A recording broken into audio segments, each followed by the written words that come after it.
Hi guys, Legible 101 here. This time I'm watching the Chris Stuckmann review of Justice League, a high trending video, and it's kind of rubbing people the wrong way a bit. The reason for that is Chris Stuckmann's ratings are getting suspect lately. He's getting kind of corporate. I don't know what's going on with him, and I'm a fan. I'm a massive Chris Stuckmann fan. But his reviews have been suspect. Ever since he gave X-Men Apocalypse near a high A, I was like, what are you doing, Chris? He's been going crazy. I don't know what's going on with Chris Stuckmann, so I want to see what he does about Justice League. Because for Ragnarok, that review was so wrong. I like 4 because it was, nah. Okay. I want to see about Justice League. You guys can watch it too. Remember to check my Patreon out, Twitter, Instagram, Facebook. Let's see what he has to say.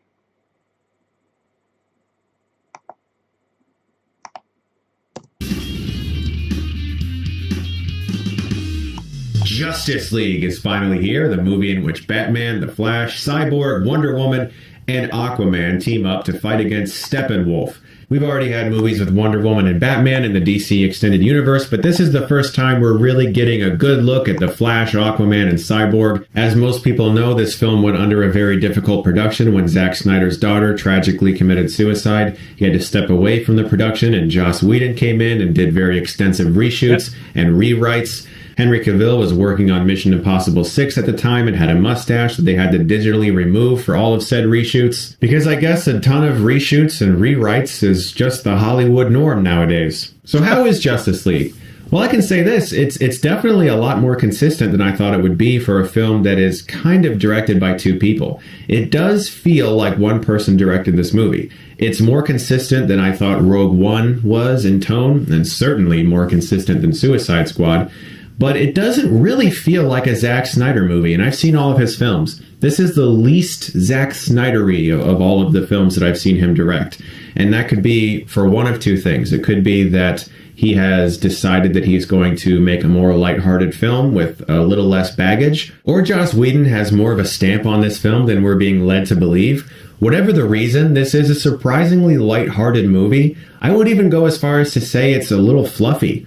And I'm not really necessarily saying that's a bad thing. This is a easy, enjoyable watch. It's 2 hours and 1 minute, and that's including credits. This is due to a mandate that was sent out by Warner Brothers, forcing the filmmakers to not make a film over 2 hours. This can also be difficult with this movie because we're trying to introduce people like Cyborg and the Flash and Aquaman, characters that were only briefly referenced and sometimes briefly seen in other DCEU movies. And so they have to set up this team, somehow get Superman back into play, and set up Steppenwolf and have an actual movie that makes sense in 2 hours. And due to that, this movie can feel rushed. Character intros, especially for people like the Flash, we've basically seen his character intro in the very first trailer. It's so brief, he's very excited to work with this team because he doesn't have any friends and he doesn't have anything else to do. It's funny, it's very Barry Allen, and Okay, I'm going to stop it there.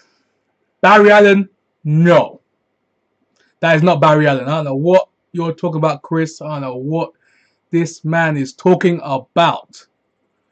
Barry Allen, I don't know what comics he's been reading, but that's not Barry Allen. I don't know what version of different reality, I don't know what version of 6,000, I don't know what version he's talking about, but that is not Barry Allen. That's for sure. No. So yeah, that's X for him. That's next right there. That's one X right there. That's not Barry Allen. Nah. I thought Ezra Miller was great as the Flash. I've been waiting ever since I was a kid to see the Flash in a big screen movie. So it was a huge delight to see the Flash brought to life so well by Ezra Miller and some terrific special effects. The Speed Force was extremely exciting, and Aquaman was entertaining. I like Jason Momoa quite a bit as the character. I thought he was funny, he was likable, and that's definitely the vibe they're going for here. They are trying to do a course correction and be a little less serious and try to be more lighthearted and more fun. And that's very clear when you watch this movie because, as I said, it is a little fluffy. And when I say that, I just mean that it's just kind of easy to watch and it doesn't feel like you're carrying anything with you while you do it, which can also make the film feel a little disposable once you've seen it. And some of this is due to Steppenwolf. They try to take time to set up... Okay, that's another X for Chris. Okay, this guy says it's fluffy, which he doesn't like. When 4 was entire fluff, and he liked that, so that makes no sense by itself. 4 was a comedy fest. I did not like 4 in that aspect. The comedy missed me with so much stuff. It missed me. That comedy was like, nah. It was too comedic. Ragnarok shouldn't have happened. So yeah, let's move on. Up Steppenwolf and make you understand his backstory. There's an excellent sequence on Themyscira where he is trying to obtain one of the mother boxes and all of the Amazonian warriors are trying to keep him away from it. It's one of the best action scenes and one of the most exciting action scenes in the movie. But as a villain, I found him very weak because he's basically a big CGI monster in this movie, and you never really feel as if he is a presence or something really to fear, because this movie is very lighthearted, and that can be a big problem. This guy keeps saying lighthearted is a problem. What was 4 again? Let me think. Lighthearted, and he gave that movie... Okay, let's go watch. I'm stopping it too much. Okay, let's go. The sense of urgency, the sense of fear, the sense of realism is pretty much out the window. You don't really feel like this is actually something you're supposed to be afraid of, Steppenwolf. He's such a CGI creation, and he's so weak from a characterization point of view that I never really gave a shit about him. During the finale, they're all battling in this sort of ghost town where not too many people live, but there are a fair amount of people there. They make that clear. But they choose to only show one family throughout the entire film. They constantly cut back to this family, and you see they have kids and a mom and a dad. And it's just this one family that you see. And so you never really feel like people are in danger. They only focus on this one family throughout the entire finale. And so you just don't really feel like anyone's in real danger. It's just a really pretty movie, and you can be... He said he doesn't feel like anyone's in any real danger. What does that sound like? Ragnarok. No stakes whatsoever. No one was in any danger. Hello, was wrecking stuff, but yet people looked like they were fine. I don't know why. It was kind of weird. Even when I watched it, it was kind of weird. I was like, no one's afraid. Like, legit afraid. No one's legit afraid of anything that's going on. The planet's about to be destroyed and people are smiling, cracking jokes. Yeah. Be excited while watching really awesome superhero stuff happen. And I'm not saying that in a derogatory sense. I like me some superheroes. I have my entire life. And so anytime I can see some of my childhood heroes quite literally battling it out on the screen, I'm excited to be there. And I was excited to see Justice League. And I think overall, this is an enjoyable watch. I wouldn't say it's a complete course correction, but I would say it's a step in the right direction. It is very rushed, though, as I said. For instance, Cyborg, portrayed by Ray Fisher, very well, I might add. I think Ray Fisher is good. Rushed.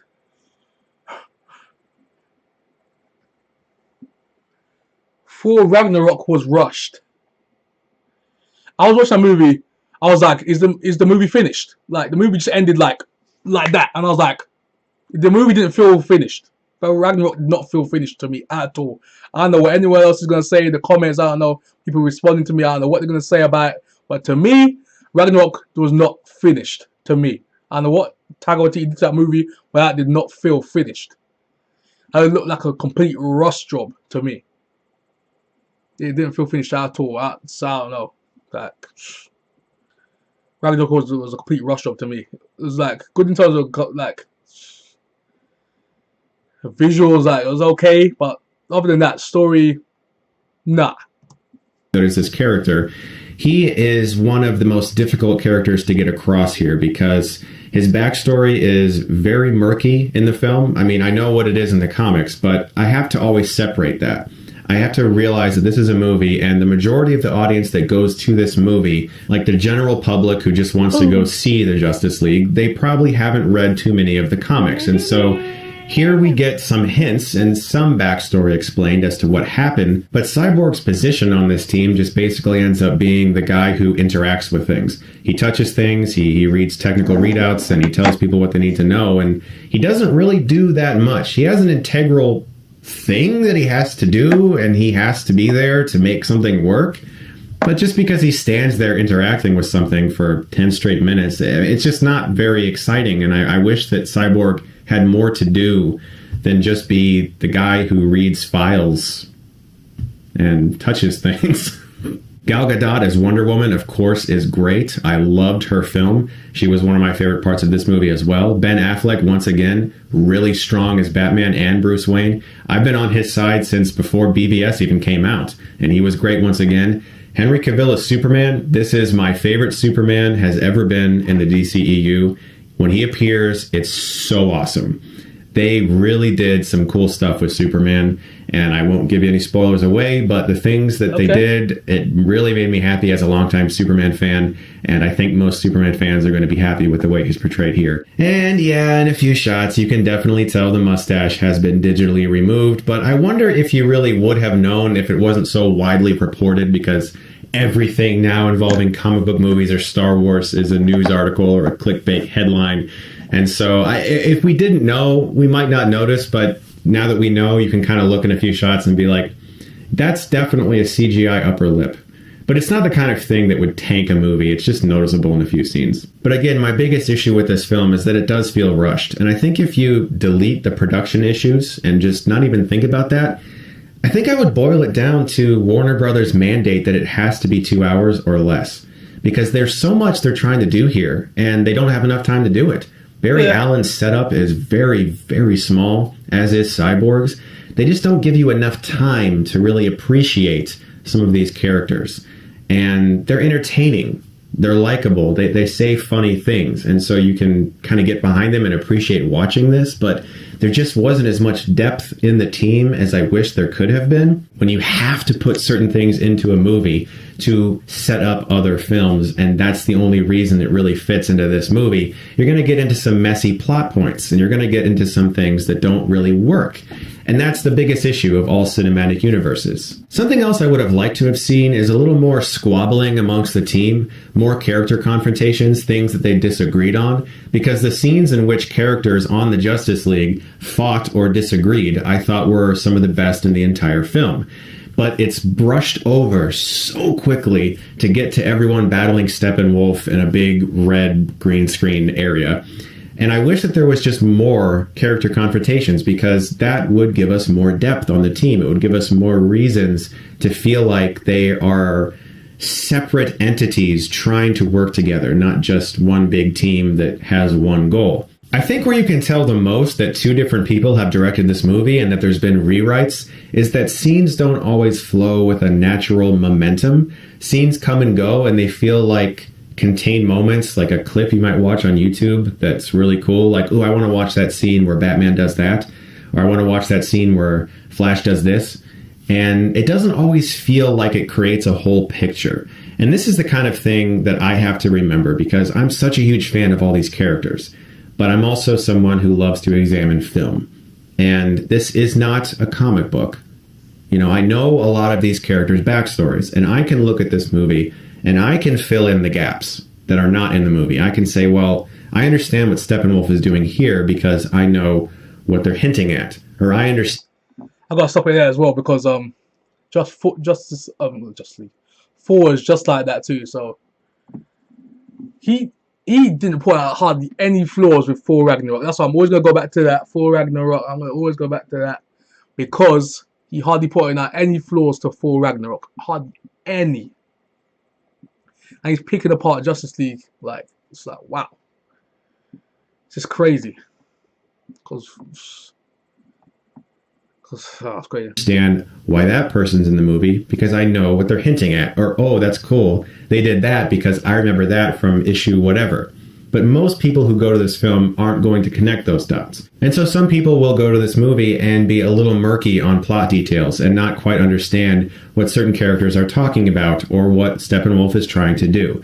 And that's understandable. And I have to recognize that as a huge comic book fan, but also as a huge film fan, because there's two differences here. And this is one of the biggest issues that I think any film adapted from any source material, whether it's a novel, a video game, or a comic book, has to face. Is how can we tell this story for an audience that has no idea who these characters are except for what they know from pop culture? And Justice League has some issues with that. I think hardcore comics fans are going to get and appreciate a lot of the references more than general audiences will. And since I love... But if that's the case, the majority of these films are out, like the superhero movies, they don't really go into backstories all that much either. And people ain't gonna rank on that much. They're just gonna be like, okay, it's a superhero movie, so what? But you're just going into some depth, like you have to go into the backstory of each character. This is Justice League. It's not gonna have that much time to be going into backstories of stuff. Ragnarok did not go into backstory of hardly anyone in that movie. Thor randomly appeared in front of Surtur. Randomly just being caught by him, like out of nowhere. It makes no sense. I mean, come on now. Loki randomly just like in Asgard chilling. No one suspected the entire time. Heimdall randomly has dreads now and is running around saving people. Like Scourge is in where Heimdall usually is and chatting to women. Like what? Where does this actually make any sense? And yet stuff that the Justice League is getting torn apart. It makes no sense. People need to look into this stuff and be like, be consistent, man. No one's consistent reviewing nowadays. No one's consistent. Except like a couple of people, like a small group of people. Like Jody Joe, Jay, Ronin, those guys that we're talking about in depth, like characters actually flow, storylines that flow, and actually is consistent. They actually are consistent from when they talk in their reviews and stuff. They're consistent. They rarely change. No, they never change from what they do or say. And if it is, they'll apologize and go, oh, yeah, I was wrong. They'll put their hands up and go, yeah, I was wrong, and then immediately correct it. No one corrects anything. They just go, oh, done. Review done. And that's it. They never go back to the same story, or they watch it again and they see something new and they go, okay, I'll correct myself. No one else does that except for Jody, Jay, and Ronin from Jody's Corner. And Ronin Draw Chronicles and J3 Entertainment. They're the only ones who do that. So yeah, let's keep going. I love comics and I love these characters. I found myself smiling for the most part. This is a movie that I've enjoyed a lot more than some of the other DCEU films. I think that it is lighthearted and entertaining, but it doesn't really feel like it sticks with you that much. It is a little bit disposable in the long run. I can say that overall I have breached the gap and I am on the positive side here, but it's still got a lot of work. And if there is an extended version, it could improve some things, because I don't really look at this movie and see one giant glaring flaw. It's just tonally very messy, and it feels like a lot of things are happening at once, and its villain is very, very weak. He's just a big, strong guy that punches things. And beyond that, you can't really get that much more out of him. But it's the chemistry between these actors, the camaraderie amongst them all, the dedication from all of them, as well as the fact that this movie understands that this is supposed to be entertaining. This is supposed to be exciting for people who have wanted to see this for a long time. And it also is a little bit self-aware. Certain characters that wouldn't normally tell a joke do. And that might be Whedon. Sometimes he likes to do that with comic book characters that are very macho. He likes to kind of bring them down to earth a little bit and have them say something humorous, and you're like, okay, that's a person behind that mask. And that works. All that being said, it is a little sad, though, that to make a film that it seems like more people are going to enjoy than the others, they had to make it a little more disposable. So I'm curious what that actually says. Disposable? What's that mean? Disposable? Anyway, tell me what that means. Why would you? Well, I know what it means, but in terms of this, disposable. Thor Ragnarok was disposable. X-Men Apocalypse was disposable. He's never said this about any other movie. Disposable. He never had to say this about any other superhero movie before. Disposable. He's never said that word, has he? I don't think he has. No, I think he has said about it. It's very disposable. Nah. All of a sudden, Justice League is getting panned, called disposable. Thor Ragnarok, to me, is disposable. That is a C movie for me. That is a C. C plus, C minus movie. C plus at best. It doesn't go above a C for me. Thor Ragnarok is a C. And it'll always stay a C. No matter how many times I watch that movie. That's it. Yeah. About comic book movies. Can you have it both ways? Can you make a comic book movie that's very serious and yet somehow still be very entertaining? Yes, you can. We've seen it done. But have we gotten so saturated with comic book films at this point that we need one to be kind of fluffy to appreciate. Just something to think about. I'm going to give Justice League a B-. I plan on seeing this one again. I'm not going to rush out and see it instantly, but I do think that they are heading in a good direction. Guys, thank you so much as always for watching. As always, if you like this, you can click right here and get Stuckmann. I'm going to end it there, guys. You know what? I'm going to say this before I go. Don't always believe things that you see or hear from these reviewers, because they are flaky as heck. They're going to say one thing and then say the next thing. Go follow that trend and go follow that trend. Go, if someone don't like that, they're going to say, oh, I don't like it too. Make up your own mind. Don't follow these people. Stuckmann's a good guy, like before, but he's become more corporate like now than ever. I can't listen to stuff that much anymore. I can't. His older stuff, yeah. Recent stuff, nah. Last couple of years, he's been getting corporate. He's been getting terrible. Got him, Grace, all of them. Jeremy Johns, nah. Nah.